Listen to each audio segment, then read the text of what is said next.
আপনি কি অজান্তেই দাঁত দিয়ে নখ কাটেন? টিভি দেখতে দেখতে, মোবাইলে কারোর সঙ্গে কথা বলতে বলতে, কাজের চাপের মধ্যে, অথবা কোনো বিষয়ে নিয়ে চিন্তা করতে করতে? আপনি হয়তো ভাবছেন এটা তো একটা সাধারণ বদ অভ্যাস, কিন্তু আপনি জানেন কি বারবার নখ কামড়ানোর অভ্যাসের পেছনে থাকতে পারে স্ট্রেস, উদ্বেগ, একঘেয়েমি বা মানসিক অস্থিরতা। আর শুধু তাই নয়, আপনার হাতের নখের নিচে থাকা যে সমস্ত জীবাণু, সেগুলো আপনার মুখে পৌঁছে যেতে পারে। ক্ষতিগ্রস্ত হতে পারে নখের চারপাশের ত্বক, এমনকি দাঁতের ক্ষতি পর্যন্ত হতে পারে। তাহলে প্রশ্ন হলো, দাঁত দিয়ে নখ কাটার অভ্যাস আপনার শরীর সম্পর্কে আসলে কী ইঙ্গিত দেয়? আজকের ভিডিওতে আমরা জানবো এই অভ্যাসের সম্ভাব্য কারণ, শরীরের উপরের প্রভাব এবং কিভাবে ধীরে ধীরে এই অভ্যাস থেকে বেরিয়ে আসা যায়। ভিডিওটা শেষ পর্যন্ত দেখুন। নখ কামড়ানোর অভ্যাসকে ইংরেজিতে বলা হয় নেল বাইটিং, বা চিকিৎসা বিজ্ঞানের ভাষায় বলা হয় ওনিকোফেজিয়া। অনেক অনেক মানুষের ক্ষেত্রে এটি ছোটোবেলার একটি অভ্যাস হিসেবে শুরু হয়। কেউ নার্ভাস হলে নখ কামড়ান, কেউ পরীক্ষার আগে বেঞ্চে বসে বসে নখ কামড়ান, কেউ গুরুত্বপূর্ণ সিদ্ধান্ত নেওয়ার সময় নখ কামড়ান, আবার কেউ কেউ কোনো কাজ করতে করতে নিজের অজান্তেই নখ কামড়াতে থাকে। অর্থাৎ অনেক সময় এই অভ্যাসটি একটি স্ট্রেস রেসপন্স বা মানসিক চাপের প্রতিক্রিয়া হিসেবে দেখা দিতে পারে। যখন আমাদের মস্তিষ্ক কোনো ধরনের টেনশন বা অস্বস্তি অনুভব করে, তখন কিছু রিপিটেটিভ বিহেভিয়ার, অর্থাৎ একটা কাজ বারবার করার মাধ্যমে সাময়িক একটা স্বস্তি পাওয়া যেতে পারে। কারো কারো ক্ষেত্রে সেটা নখ কামড়ানো হতে পারে, কারো কারো ক্ষেত্রে মাথা এরকম দেখবেন চুল ঘাঁটছে, এরকম হতে পারে। কারো কারো ক্ষেত্রে পা সবসময় নাড়িয়ে যাওয়া, এটা দেখতে পারেন। কারো কারো ক্ষেত্রে দেখবেন কলমটা ধরে কামড়াচ্ছে, এটাও হতে পারে। তাই নখ কামড়ানোকে শুধু খারাপ অভ্যাস বলে উড়িয়ে না দিয়ে, কখন এবং কেন আপনি এই কাজটা করছেন সেটা লক্ষ্য করাটাই হচ্ছে সবথেকে গুরুত্বপূর্ণ ব্যাপার। এবার এই যে একটা গুরুত্বপূর্ণ বিষয়, আমাদের হাত প্রতিদিন অসংখ্য জায়গা স্পর্শ করে, এ ব্যাপারটা তো ঠিক। দরজার হাতল, মোবাইল ফোন, কম্পিউটার, টাকা পয়সা, টেবিল, চেয়ার, কত কিছু। আর হাত ভালোভাবে যদি পরিষ্কার করা না হয়, তাহলে নখের নিচে ময়লা ও বিভিন্ন ধরনের জীবাণু জমে থাকতেই পারে। আপনি তখন দাঁত দিয়ে নখ কাটছেন, তখন সেই ময়লা ও জীবাণু মুখের মধ্যে যাওয়ার একটা প্রবল সম্ভাবনা তৈরি হয়।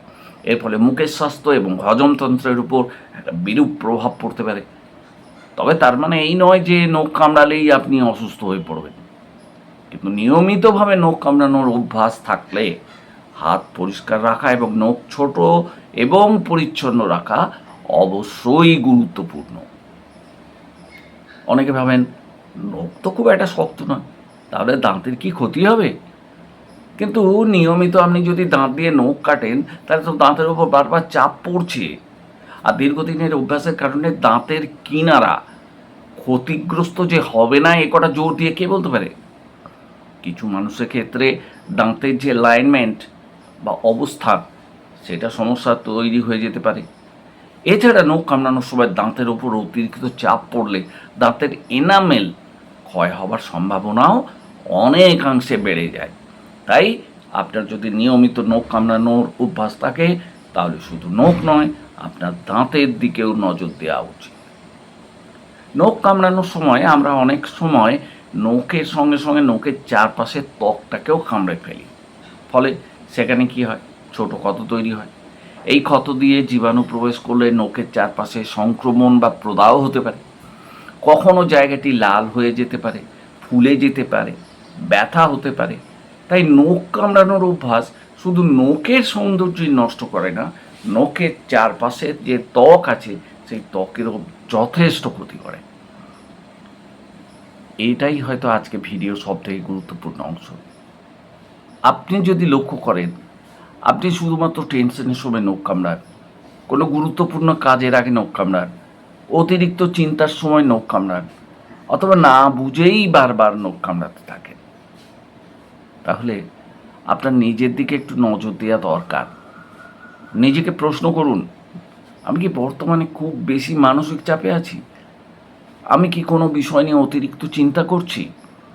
আমি কি পর্যাপ্ত ঘুমাচ্ছি? আমার জীবনে কি কোনো উদ্বেগ বা অস্থিরতা চলছে? কারণ অনেক সময় আমাদের শরীর সরাসরি কথা বলে না, বরং ছোট ছোট আচরণের মধ্যে দিয়ে আমাদের জানায় যে কোথাও শরীরের ভিতরে একটা চাপ তৈরি হচ্ছে। নখ কামড়ানো সেরকমই একটা আচরণ হতে পারে। তবে মনে রাখবেন, শুধু নখ কামড়ানোর অভ্যাস থাকলেই যে আপনার অ্যাংজাইটি ডিসঅর্ডার আছে এমনটা বলা যাবে না। এটা একটা সাধারণ অভ্যাসও হতে পারে। এখন লাখ টাকার প্রশ্ন, এই অভ্যাস থেকে বেরিয়ে আসবেন কী করে? প্রথম ধাপ হলো নিজের ট্রিগার খুঁজে বের করুন। আপনি কখন নখ কামড়ান? চিন্তার সময়, টিভি দেখার সময়, মোবাইল ফোন ব্যবহার করার সময়, একলা থাকলে? জাস্ট একটা সপ্তাহ শুধু ওয়াচ করুন। দ্বিতীয় কথা হলো নখ ছোট রাখুন। নখ যত ছোট থাকবে কামড়ানোর সুযোগ তত কমতে থাকবে। তৃতীয়ত, হাতকে অন্য কাজে ব্যস্ত রাখুন। স্ট্রেস বল ব্যবহার করতে পারেন, কলম হাতে রাখতে পারেন, কোনো ছোট কাজ ওই সময় করতে পারেন। চতুর্থত, যখনই নখ কামড়ানোর ইচ্ছা করবে তখন কয়েকবার গভীর শ্বাস নিন। নিজেকে বলুন, আমি এখন নখ কামড়াবো না, আগে বুঝবো কেন আমার এমন ইচ্ছাটা হচ্ছে। এই ছোট্ট বিরতিটি ধীরে ধীরে অভ্যাস পরিবর্তনে আপনাকে সাহায্য করতে পারে। আর যদি আপনার নখ কামড়ানোর অভ্যাস এতটাই বেশি হয় যে আপনি নখের চারপাশে বারবার ক্ষত করছেন, রক্তপাত হচ্ছে, সংক্রমণ হচ্ছে, অথবা আপনি নিজে চেষ্টা করে অভ্যাসটি নিয়ন্ত্রণ করতে পারছেন না, তাহলে অবশ্যই একজন চিকিৎসক বা মানসিক স্বাস্থ্য বিশেষজ্ঞের পরামর্শ নিন, এবং এটাই আপনার পক্ষে সবথেকে দরকারি কাজ। অনেকেই জানতে চান হোমিওপ্যাথি থেকে নখ কামড়ানোর জন্য কোনো নির্দিষ্ট ওষুধ আছে? দেখুন, হোমিওপ্যাথিতে কোনো ব্যক্তির সম্পূর্ণ শারীরিক বা মানসিক লক্ষণ বিবেচনা করে তবে গিয়েই ওষুধ নির্বাচন করা হয়। তাই শুধু নখ কামড়ানো এই একটি লক্ষণের ভিত্তিতে কোনো নির্দিষ্ট ওষুধ সবার জন্যে যে প্রযোজিত হবে এমনটা বলা ঠিক নয়।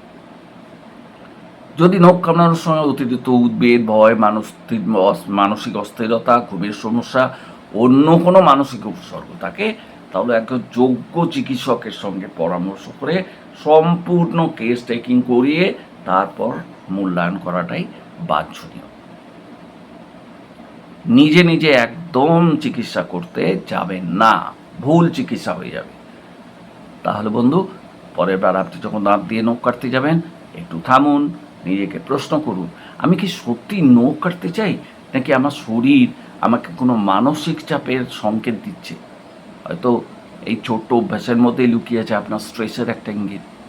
তাই নখ ছোট রাখুন, হাত পরিষ্কার রাখুন, দাঁতের যত্ন নিন, সব থেকে গুরুত্বপূর্ণ নিজের মানসিক স্বাস্থ্যেরও যত্ন নিন।